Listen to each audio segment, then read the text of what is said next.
Assalamualaikum teman-teman. Pada kesempatan kali ini, kami akan sedikit membahas tentang inheritance dalam pemrograman bahasa Java. Video kali ini kami buat guna memenuhi tugas mata kuliah pemrograman berbasis objek, program studi Teknik Informatika, Fakultas Teknik Universitas Mula Warman. Pembahasan dalam video kali ini meliputi pengertian, istilah, konsep, dan contoh. Sebelumnya, izinkan kami memperkenalkan diri. Saya, Dia Nur Handayani, akan ditemani dengan teman saya, Biwana Aryananda Setiabudi dan Doni Indira Putra. Baik, kita akan masuk ke pembahasan yang pertama, yaitu pengertian. Apa itu inheritance?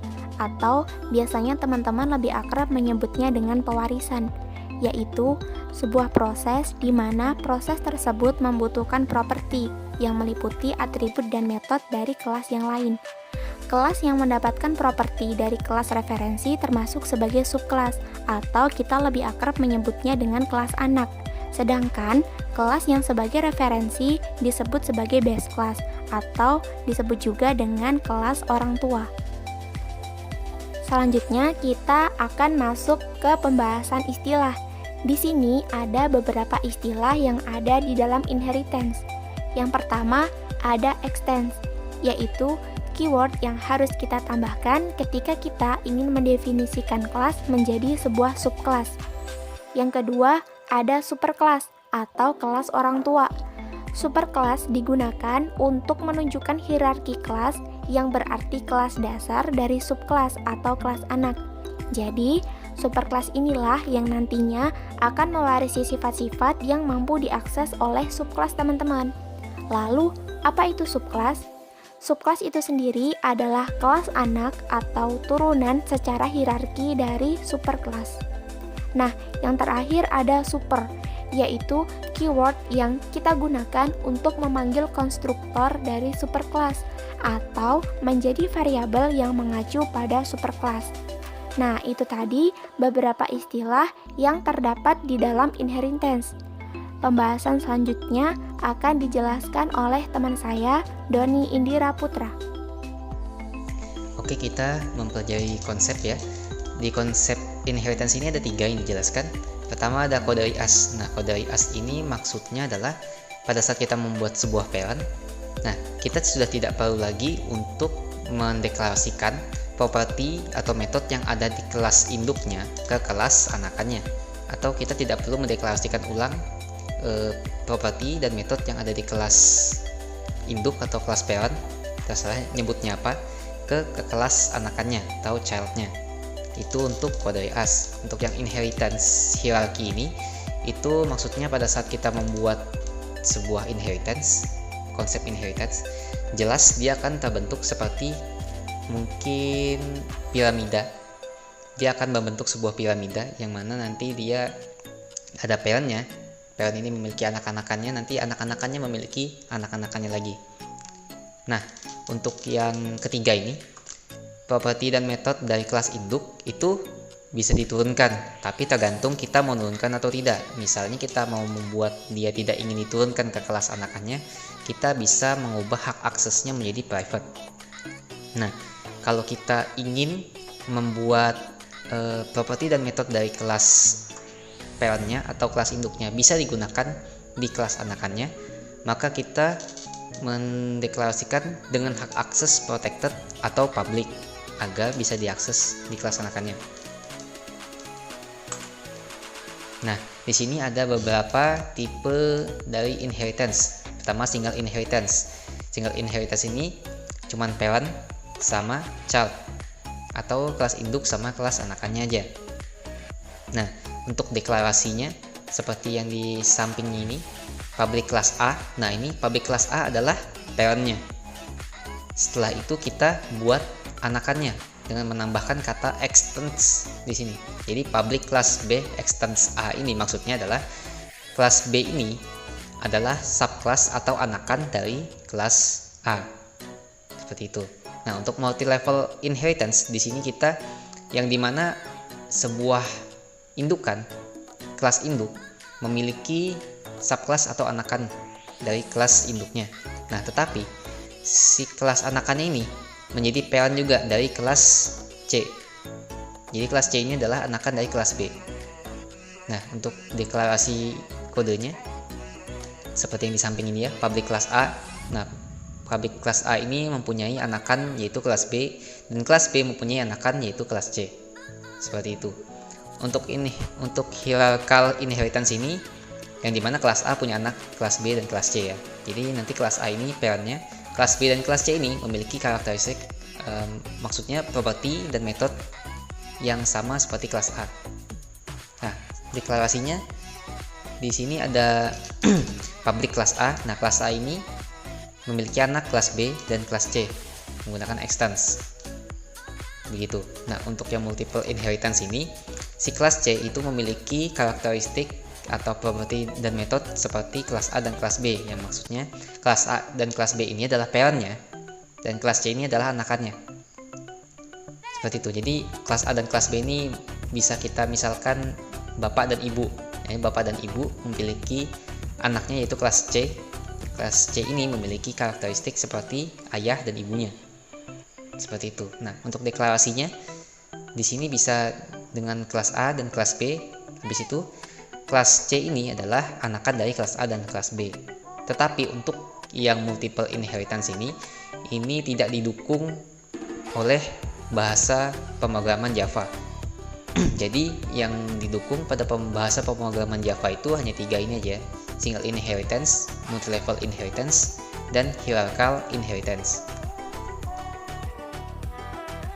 Oke teman-teman, supaya kalian lebih paham mengenai materi inheritance yang telah dijelaskan oleh teman saya di slide sebelumnya, maka saya akan memberikan contoh atau studi kasus di mana kita akan membuat program untuk mendaftarkan hewan berdasarkan cara berkembang biak.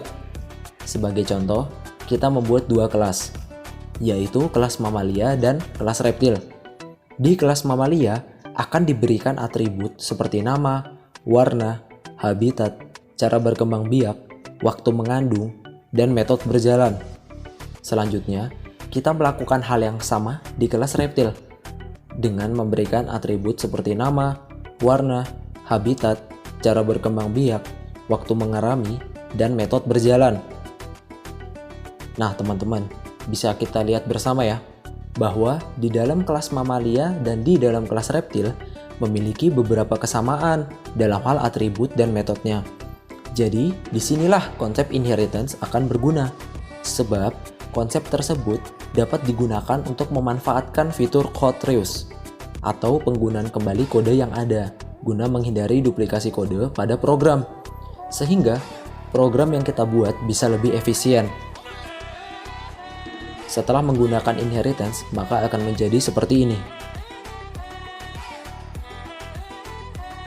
Selanjutnya, kita akan membuat program tersebut. Di sini saya menggunakan NetBeans versi 8.2 ya teman-teman. Jadi ini tampilan utamanya. Selanjutnya yang harus kita lakukan pertama kali apa? Kita harus membuat parent class atau super class-nya. Dimana dalam hal ini yang menjadi super class adalah kelas hewan. Jadi untuk mempersingkat waktu, saya sudah menyiapkan codingannya ya. Yang pertama kali tentunya kita harus menuliskan atribut-atribut yang diperlukan seperti nama, warna, habitat, cara berkembang biak. Di sini saya menggunakan access modifier protected. Selanjutnya, kita membuat sebuah konstruktor dengan parameter yang digunakan untuk menerima inputan dari user. Nah, ini konstruktornya. Selanjutnya, kita membuat sebuah metode berjalan, yang dimana metode ini berisi atau akan ngeprint tulisan hewan berjalan. Jadi ini sebagai contoh aja ya teman-teman, bisa mengkreasikannya lagi. Setelah itu kita akan membuat child class atau subclassnya, dimana dalam hal ini yang menjadi subclass adalah kelas mamalia. Nah, poin penting di dalam kelas mamalia ini adalah bagaimana kita harus mendefinisikan kelas mamalia ini adalah subkelasnya dari kelas hewan. Bagaimana caranya? Caranya adalah kita menambahkan keyword extends. Nah, seperti ini ya teman-teman. Jadi keyword extends ini adalah keyword yang digunakan untuk memberitahu ya atau mendefinisikan bahwa kelas mamalia ini adalah subkelas dari kelas hewan. Nah, seperti itu. Lalu kita membuat konstruktor lagi ya, konstruktor dengan parameter seperti ini.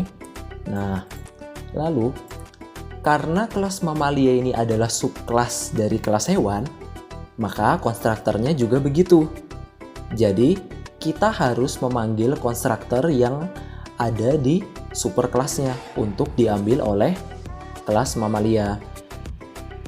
Nah, caranya bagaimana? Caranya kita menggunakan keyword super. Nah, jadi keyword super ini digunakan untuk mengambil konstruktor yang ada di kelas hewan untuk diterapkan di kelas mamalia. Nah, seperti itu. Lalu subkelas berikutnya adalah kelas reptil. Tentunya codingannya sama ya. Cuman bedanya ya di bagian atribut ini aja.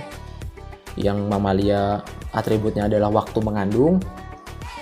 Sedangkan yang di reptil atributnya adalah waktu mengerami. Nah, seperti itu. Setelah semuanya telah kita buat, hal terakhir yang kita lakukan tinggal membuat main kelasnya. Nah, jadi karena kita menggunakan konstruktor dalam pengisian inputan, maka kita melakukan pengisiannya ya lewat parameternya. Jadi kita tulis sapi, coklat, sawah, melahirkan, dan seterusnya. Lalu kita juga mendeklarasikan metode berjalan melalui kelas mamalia ya.